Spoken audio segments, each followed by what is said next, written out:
told me, the New York nurse, and she was like the head of their nurses association, she said that they had to like put tarp over so many bodies, and the nurses just couldn't stand to look at any more bodies, that they put tarp over them just so they could just keep passing through the hall and continue to take care of the patients.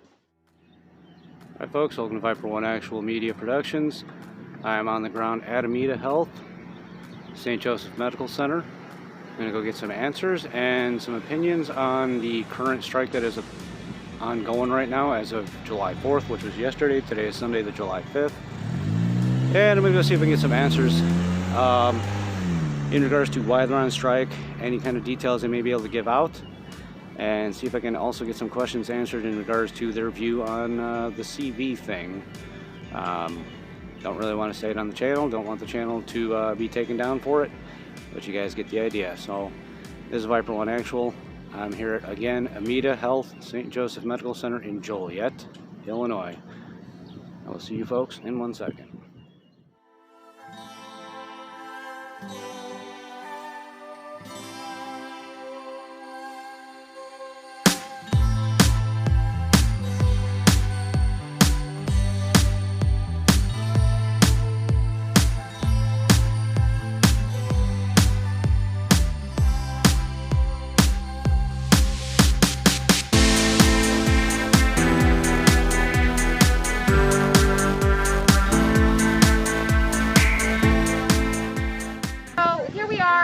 The Illinois Nurses Association is on an unfair labor practice strike against Amita, a hospital that has, for years, chronically understaffed and compromised patient care. And so the nurses are saying we need to see real improvement in staffing. Nurses know that the more patients you have, the more compromised care you're able to give. The more patients you have, the longer delays between care, the longer you have to defer hygiene, you have to maybe give up education. You can't do everything. And so they're saying enough is enough. We want to take care of our patients. What's amazing is that the hospital has decided that instead of investing in long-term nursing care, they want to bust this strike. And so they have hired so many replacement nurses that it looks like inside, in some cases, it's one patient for one replacement nurse. In units where our members are usually caring for up to 5 patients. This is costing them at least $1.5 million a day.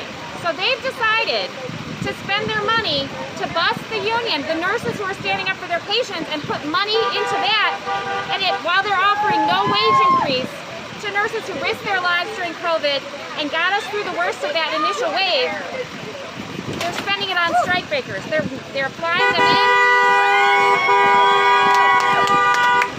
They're flying them in from out of state.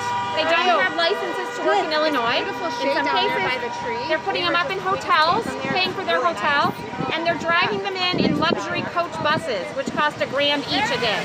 So they are throwing money away instead of focusing on what matters, and that is the patients and patient care and those who provide that patient care, and that's the nurses. Right. I appreciate that, because that's what I actually heard, was they were trying to bust in nurses from out of state. So. Yeah. Illinois has very strict codes that if you're a nurse, you must be registered in the state of Illinois to hold accountable for that practice. And yet here they're bringing in people from out of state who are not licensed in Illinois. And we think that is a violation of the law, but also a very irresponsible thing to do. Right on. Well, I thank you for your time. And your name again was? Leah Freed with the Illinois Nurses Association. Thank you, ma'am.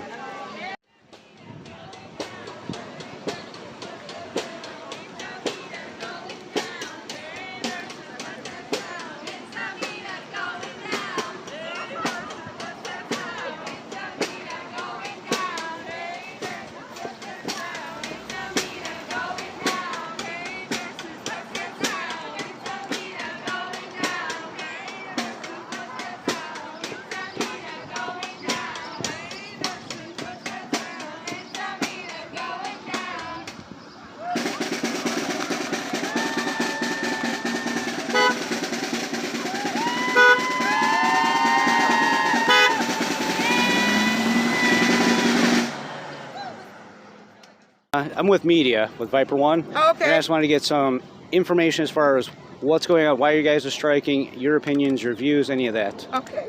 Well, we are striking because of staffing, short staffing. Okay. We have been short since the beginning of the year.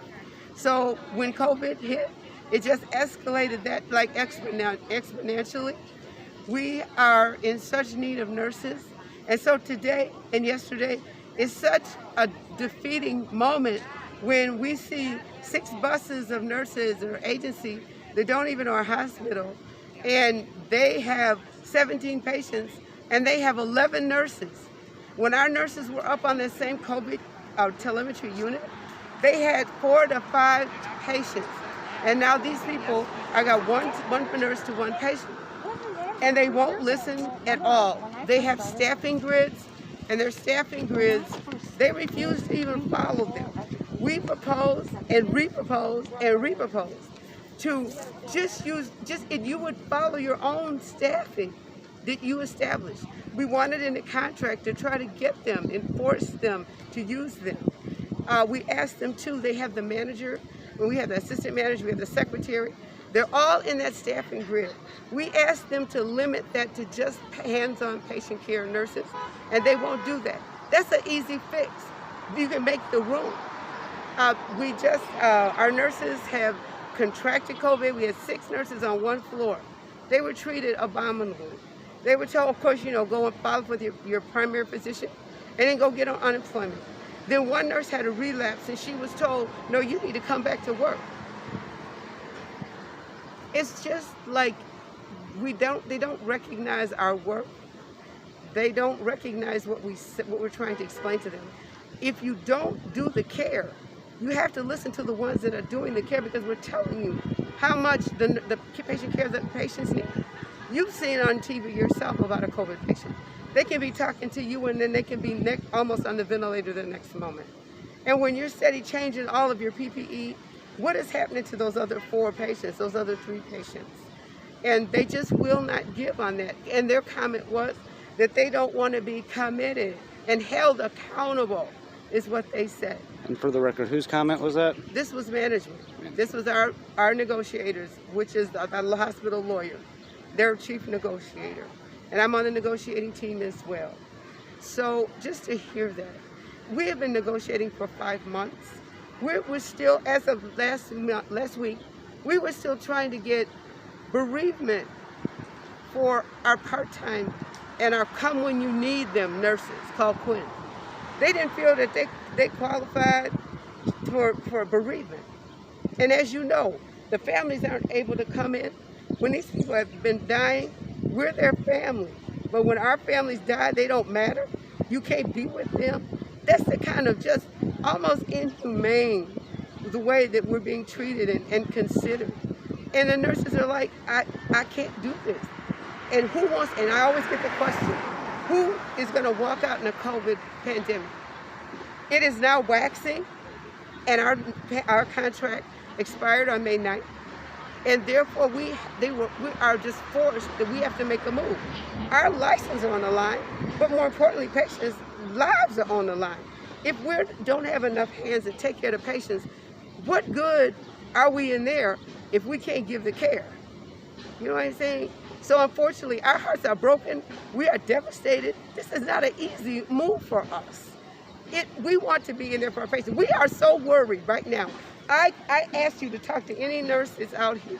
We are more concerned about what is going on with our patients in there than anything, because we're hearing stories, and you know the kind of care you deliver, and that's what we expect our patients to get.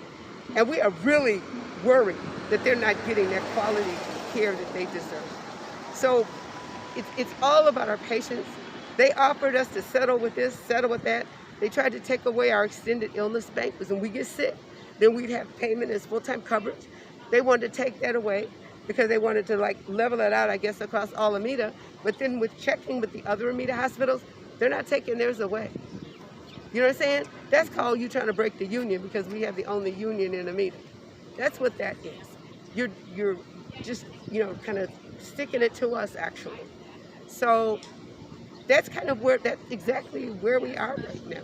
So that's what drove us out here. because we have to stand up for our patients. We just can't keep doing it. I mean, they're, everybody else can have PTSD, but so can we. Because look at the amount of deaths we have seen, the suffering that we have seen with COVID. It is a terrible death. It is not an easy death. And yet we put that on our shoulders and we carry that. And we're trying to drag them back to health, literally drag them back to health. What kind of toll do you think that takes on us? It's a lot.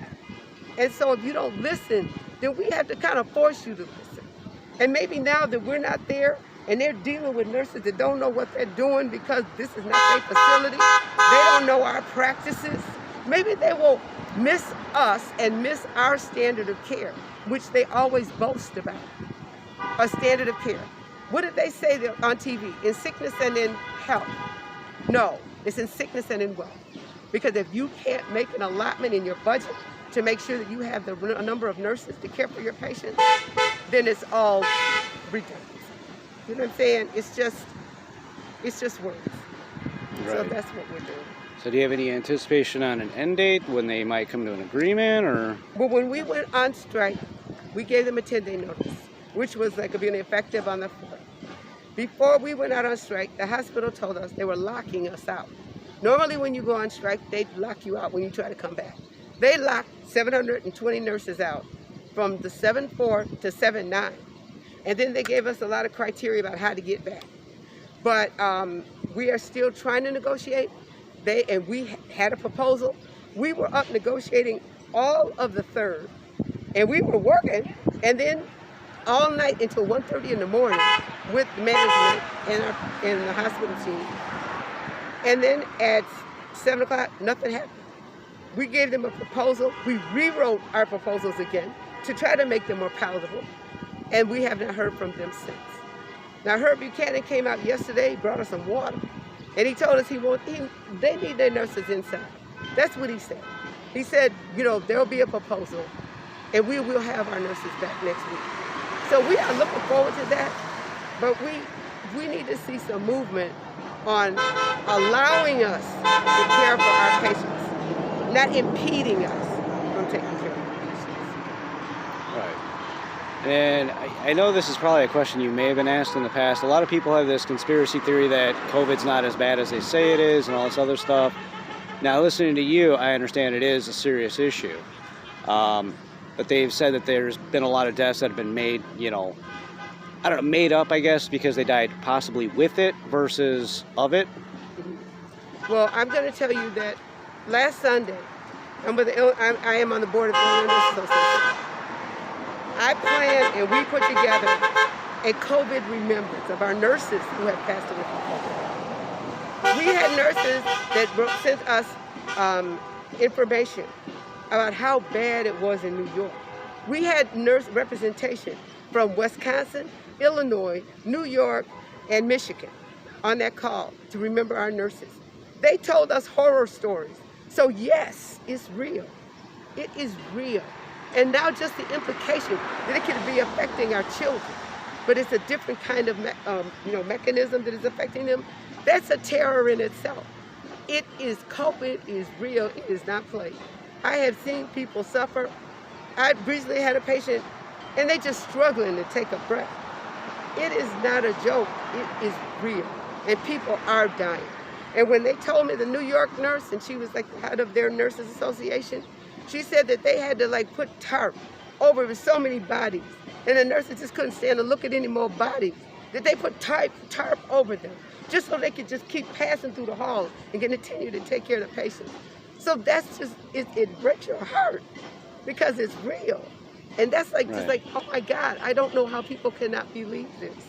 Hundreds of thousands of deaths. Now, for those that do believe it, the government has mentioned in the past, and I've seen it myself, some of the doctors that have gone and made statements that even if it's an alternate cause, if you tested positive with it, they list it as a COVID death.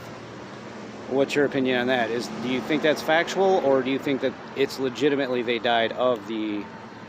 Well, I think it's all in the assessment, and I'm not a physician. Right. But I think if you come in and you are symptomatic with COVID symptoms and you test positive, then anything it's like a roller coaster that you're now on. And if you have any comorbidities, you know, like heart disease or respiratory disease or anything like that, it is going to exacerbate all of that. And that's going to contribute, but COVID is the cause. And if you come in with COVID symptoms, you're positive, then we're going to treat you that way because that's how you present it. So we don't look at that. Anything you had pre-existing only further complicates the COVID diagnosis. All right, I appreciate that. And again, welcome. your name was? Pat Meade, M-E-A-D-E. I appreciate that. You're welcome. Thank you.